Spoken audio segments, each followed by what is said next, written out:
নমস্কার বন্ধুরা, কম্পিটিটিভ দুনিয়ায় আপনাদের প্রত্যেকে স্বাগত এবং আপনাদের সাথে আছি আমি পর্ণদীপ।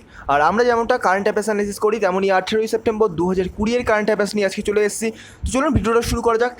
ভিডিওটা শুরু করার পরে ছোট্ট একটি রিকোয়েস্ট, ভিডিওটা সম্পূর্ণ দেখুন। আজকের ভিডিওটা খুবই ছোট, কিন্তু আজকের ভিডিওতে এমন কিছু কারেন্ট অ্যাফেয়ার্স আছে যেগুলো কিন্তু পরীক্ষায় আসবে এবং পরীক্ষায় আসার মতো। তো এগিয়ে চলো 2.0 চ্যানেলটি সাবস্ক্রাইব করতে ভুলবেন না। এই চ্যানেলে জেনারেল সায়েন্সের সমস্ত রকমের ভিডিও পাবেন এবং আমার প্রতিটি কারেন্ট অ্যাফেয়ার্সের পিডিএফ কালেক্ট করতে এগিয়ে চলো টেলিগ্রাম চ্যানেলে অবশ্যই জয়েন করবেন। আর দুটি চ্যানেলের লিঙ্ক আমি আমার ডেসক্রিপশন বক্সে দিয়ে দেবো, আর আমার ব্লগ চ্যানেলের লিঙ্ক কিন্তু ডেসক্রিপশন বক্সে দেওয়া থাকবে। আমি কিন্তু রেগুলার একটা করে ব্লগ পোস্ট করার চেষ্টা করছি। খুবই ইম্পর্টেন্ট যে স্টাডি মেটেরিয়াল আপনারা আমার ইউটিউব চ্যানেল থেকে পড়ছেন, তার জন্য যে স্টাডিটা দরকার, আপনি পিডিএফ, তো আমি তো পিডিএফ সেভাবে দিই না, পিডিএফ আমি সাধারণত কারেন্ট অ্যাফেয়ার্সের দিই, কিন্তু যে প্রপার স্টাডিটা দরকার সেটা কিন্তু আমার এই ব্লগ থেকে আপনারা অনেকটাই করতে পারবেন। চলুন শুরু করা যাক, লিঙ্ক ডেসক্রিপশন বক্সে দেওয়া থাকবে। তো প্রথম যে কারেন্ট অ্যাফেয়ার সেটা হলো ARIES এবং HNBGU, এরা কিন্তু aerosol air quality, climate change এবং impact on water resource and livelihood in the greater Himalayas. তো 14 থেকে 16ই সেপ্টেম্বর 2020 মধ্যে কিন্তু নৈনিতালে একটা ভিডিও কনফারেন্স হয়েছে। তার মাধ্যমে কী কী নিয়ে আলোচনা করা হয়েছে? Aerosol, air quality, climate change এবং ইম্প্যাক্ট অন ওয়াটার রিসোর্স এবং গ্রেটার হিমালয়ে যে জীবনধারা, তার উপর কিন্তু আলোচনা করা হয়েছে এই 14 থেকে 16ই সেপ্টেম্বর। তো পরীক্ষায় কোশ্চেনটা কিন্তু আসার মতো ভেরি ইম্পর্টেন্ট কোশ্চেন এগুলো আসবে না, এগুলো সিম্পল জিনিস, তো এগুলো আপনাদের মনে থেকেই যাবে। কোশ্চেন আসবে কত তারিখ থেকে কত তারিখ, এটা কিন্তু 3 দিন হয়েছে, 14 তারিখ, 15 তারিখ এবং 16 তারিখ। স্থানটা মনে রাখবেন নৈনিতাল। তো আপনারা কমেন্ট বক্সে জানাবেন নৈনিতাল কোথায়, কোন রাজ্যে নৈনিতাল অবস্থিত। তো আমি এগুলো লিখে এনেছি, কারণ আমি কোন কোন টপিক আলোচনা করবো আমি ভিডিওর করতে করতে পয়েন্ট বলতে বলতে অন্য টপিকে যদি চলে যাই তাহলে কিন্তু সেটা ভুলে যাই। তো সেই জন্য আমি এখন থেকে পয়েন্ট লিখে আনছি, যে আমার মনে থেকে যাবে যে আমাকে এই পয়েন্টগুলো আলোচনা করতেই হবে। নেক্সট রয়েছে দেখুন, ইন্ডিয়ার র্যাঙ্ক 116 হয়েছে ওয়ার্ল্ড ব্যাংকের রিপোর্ট অনুযায়ী। ওয়ার্ল্ড ব্যাংক রিসেন্টলি একটি রিপোর্ট বার করেছে, হিউম্যান ক্যাপিটাল ইন্ডেক্স। এই যে রিপোর্টটা কোভিড-19 সময়ে বার করা হয়েছে, আর এখানে ইন্ডিয়ার র্যাঙ্ক খুবই বাজে র্যাঙ্ক, 116। 174টা কান্ট্রির মধ্যে 116 র্যাঙ্ক।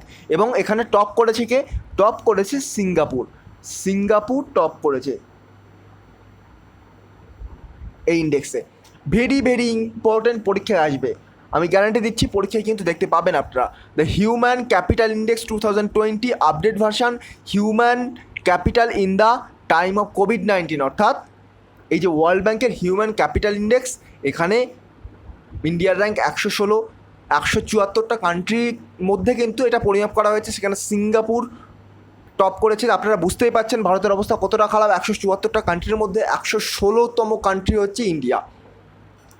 দেখবেন প্রত্যেকটা ইন্ডেক্সে সিঙ্গাপুর, নিউজিল্যান্ড, সুইডেন, নরওয়ে এরাই কিন্তু টপ করে।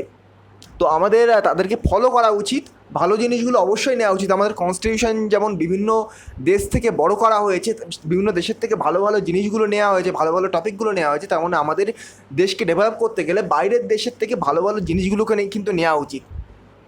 আর বর্তমানে কোভিড-19 জন্য প্রচুর পরিমাণে যে জব লস হচ্ছে, সেই জব লসকে আটকানোর জন্য আমার মতে, এটা আমার পার্সোনাল ওপিনিয়ন, জব লসকে আটকানোর জন্য বাইরের থেকে যত বেশি সম্ভব লোন নেওয়া উচিত। লোন নিয়ে অন্তত জব লসটাকে যতটা সম্ভব আটকানো যেতে পারে।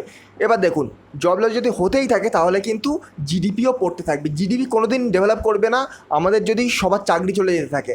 কেন বলছি, সার্ভিস সেক্টর আমাদের 55%, আরও 54% বা 55% আমাদের কিন্তু জিডিপিতে কন্ট্রিবিউট করে। তাহলে বুঝতেই পারছেন 41 লাখ জব চলে গেছে, এরপরে যদি আরও বেশি জব চলে যায়, সেরকম রিস্ক দেখা যাচ্ছে, কিন্তু এরপরে যদি আরও বেশি জব চলে যায় তাহলে কিন্তু এই জবটা আর এই যে জিডিপি আমাদের আরও বেশি কমে যাওয়ার চান্স থেকে যাচ্ছে।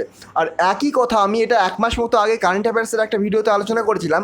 একই কথা 6 থেকে 7 দিন আগে আমাদের প্রাক্তন আরবিআইয়ের গভর্নর তিনি কিন্তু বলেছেন।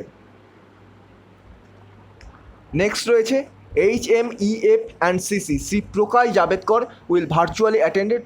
তো G20 যে সামিট হচ্ছে, G20 সেই সামিটে প্রকাশ জাভেদকর এনভায়রনমেন্ট মিনিস্টার, যিনি এনভায়রনমেন্ট মিনিস্টার প্রকাশ জাভেদকর, তিনি কিন্তু এই ভার্চুয়াল সামিটে অ্যাটেন্ড করেছিলেন 16 সেপ্টেম্বর। জাস্ট জেনে রাখুন G20 এর হেডকোয়ার্টার কোথায়? আচ্ছা, G20-র হেডকোয়ার্টার অ্যাকচুয়ালি এখানে 20টা দেশ মিলে। তো G20 রিলেটেড একটু ইস্যু চলছে, আমি ভিডিও করবো না এই নিয়ে, এটা ইউপিএসসি রিলেটেড। তো G20 ইস্যুটা আমি এখন আলোচনা করছি না। তো এইটা মনে রাখবেন, এনভায়রনমেন্ট মিনিস্টার প্রকাশ জাভেদকর। হ্যাঁ, আমি তো বলাই হয়নি কোন বললাম, আরবিআইয়ের গভর্নর বলেছেন যে বাইরের দেশ থেকে লোন নেওয়া উচিত, বিভিন্ন জায়গা থেকে লোন নিয়ে অন্তত আমাদের জবটাকে বাঁচানো উচিত, আপাতত এই কন্ডিশন থেকে বেরিয়ে আসা উচিত। তো এটা কে বলেছেন? এটা বলেছেন রঘুরাম রাজন। নাহলে আপনারা আবার বলবেন যে কে বলেছেন, এরকম তো কেউ বলেনি। তো রঘুরাম রাজন, আপনি ইউটিউবে সার্চ করতে পারেন, আপনি পেয়ে যাবেন। ইউটিউবে সার্চ করবেন, তারপরে টুইটারে সার্চ করবেন, টুইটার হ্যান্ডেলে সার্চ করবেন, ওনার বক্তব্যটা পেয়ে যাবেন আপনারা। তো নেক্সট দেখুন, Mexico.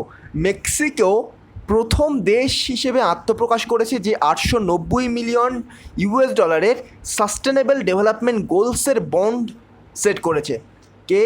Mexico. Very very important. Mexico প্রথম কান্ট্রি হিসেবে 890 মিলিয়ন ইউএস ডলারের বন্ডে সাস্টেনেবল ডেভেলপমেন্ট গোলসে তাদের টার্গেট সেট করেছে। আর মনে রাখবেন, মেক্সিকো এর ক্যাপিটাল কি? মেক্সিকোর ক্যাপিটাল মেক্সিকো সিটি, এবং মেক্সিকোর currency Mexican peso. Mexican peso হচ্ছে মেক্সিকোর কারেন্সি, এবং মেক্সিকোর capital Mexico city. Important, very very. Next দেখা যাক, DBS bank. DBS bank of India, এরা কিন্তু অনলাইন লোন প্ল্যাটফর্ম তৈরি করেছে। কাদের জন্য? Small business, specially small medium এন্টারপ্রাইজের জন্য। এটা খুবই দরকার, বর্তমানে খুবই দরকার। কেননা দেখুন, আমাদের যে প্রচুর পরিমাণে জব লস হচ্ছে, এবং আমাদের যে এমএসএমই সেক্টর যে অনেকটা জায়গা দখল করে রয়েছে, মাইক্রো স্মল মিডিয়াম এন্টারপ্রাইজ, তার মধ্যেও মাইক্রো যদি আপনি বাদ দেন, তাহলেও স্মল মিডিয়াম এন্টারপ্রাইজ কিন্তু অনেকটা জায়গা দখল করে রেখেছে। তো এই এন্টারপ্রাইজগুলোকে আরও বেশি, এই যে নতুন যারা স্টার্ট আপ শুরু করতে চাইছে, তাদেরকে আরও বেশি ইন্সপায়ার করতে হবে। গভর্নমেন্টের দরকার তাদেরকে লোন দেওয়ার। রিসেন্টলি একটা ডেটা পাবলিশ হয়েছে, আমি একটু আগে দেখছিলাম ডেটাটা, যে গুজরাট এবং আন্দামান এবং নিকোবর দ্বীপপুঞ্জ সেখানে কিন্তু টপ করেছে। তো কিসের জন্য? স্টার্ট আপে কীভাবে তাদের রাজ্য তাদেরকে সাহায্য করেছে। আমাদের পশ্চিমবঙ্গ তো এরকম কোনো রকম রিলেটেড খবর শোনা যায় না স্টার্ট আপ নিয়ে। তো এই রকম ব্যবস্থা কিন্তু আমাদের অবশ্যই করতে হবে, আমাদের যে কোভিড-19 সিচুয়েশান সেটাকে কিন্তু আটকাতে গেলে। আর আমি গত পরশু দিন আলোচনা করছিলাম যে একটা সংস্থা বলেছে যে আমাদের যে কোভিড-19 যে ক্ষতিটা হয়েছে, সেই ক্ষতিটা পূরণ করতে 500 বছর লেগে যাবে। তো এই 500 বছরটা যাতে আরও কম সময় হয়, এবং আমাদের এই যে ক্ষতি, এখান থেকে যাতে আমরা তাড়াতাড়ি বেরিয়ে আসতে পারি, তার জন্য কিন্তু এই বিভিন্ন সেক্টরকে আমাদের পুশ করতে হবে, বিভিন্ন সেক্টরকে বুস্ট করতে হবে, আমাদের জব যাতে না যায়, দরকার হলে বাইরের থেকে লোন নিতে হবে। তো এইগুলো কিন্তু আমাদের অ্যাকচুয়ালি দেখা দরকার। নেক্সট রয়েছে দেখুন, ICI home finance recently launch করেছে home loan scheme for skilled workers in Delhi. এখানে কোশ্চেনটা শুধু আসতে পারে, কে লঞ্চ করেছে এই স্কিমটা? আইসিআইসিআই হোম ফিনান্স, এবং কোথাকার ওয়ার্কার্সদের জন্য লঞ্চ করা হয়েছে? তো মনে রাখবেন, দিল্লি। এই দুটোই ইম্পর্টেন্ট। আইসিআইসিআই ফিনান্স লঞ্চ করেছে, এবং দিল্লিদের স্কিলড ওয়ার্কারদের জন্য। আর একটা জিনিস, শুধু ওয়ার্কার নয়, স্কিলড ওয়ার্কারদের জন্য, দিল্লিদের স্কিল ওয়ার্কারদের জন্য কিন্তু এটা লঞ্চ করা হয়েছে। আর নেক্সট দেখুন, এশিয়া গেম চেঞ্জার অ্যাওয়ার্ড 2020 কে পেয়েছেন? Vikas Khanna. Vikas Khanna Asia game changer award 2020 কে পেয়েছেন? Vikas Khanna. Very very important current affairs. Vikas Khanna Asia game changer award 2020 পেয়েছেন, পরীক্ষায় আসতে পারে। নেক্সট রয়েছে, ভেরি ভেরি ইম্পর্টেন্ট, পরীক্ষায় আসবেই, অরুন্ধতী রয়। অরুন্ধতী রয় রিসেন্টলি একটি বই লিখেছেন, পাবলিশ করেছেন, Azadi freedom fascism fiction. Azadi freedom fascism fiction. Arundhati রয় কিন্তু এই বইটা পাবলিশ করেছেন রিসেন্টলি। আর মনে রাখবেন, অরুন্ধতী রয় কিন্তু 1977 সালে ম্যান বুকার পান। 1977 সালে তিনি ম্যান বুকার পান। কিসের জন্য? কোন বইয়ের জন্য? বইটার নাম হচ্ছে the god of small things. The god of small থিংসের জন্য 1977 সালে Arundhati Roy Man Booker prize পান ভারতীয় হিসেবে। আর বইটার নাম কি? আজাদি ফ্রিডম ফেসিজম ফিকশন, বর্তমানে যেটা লিখেছেন তিনি।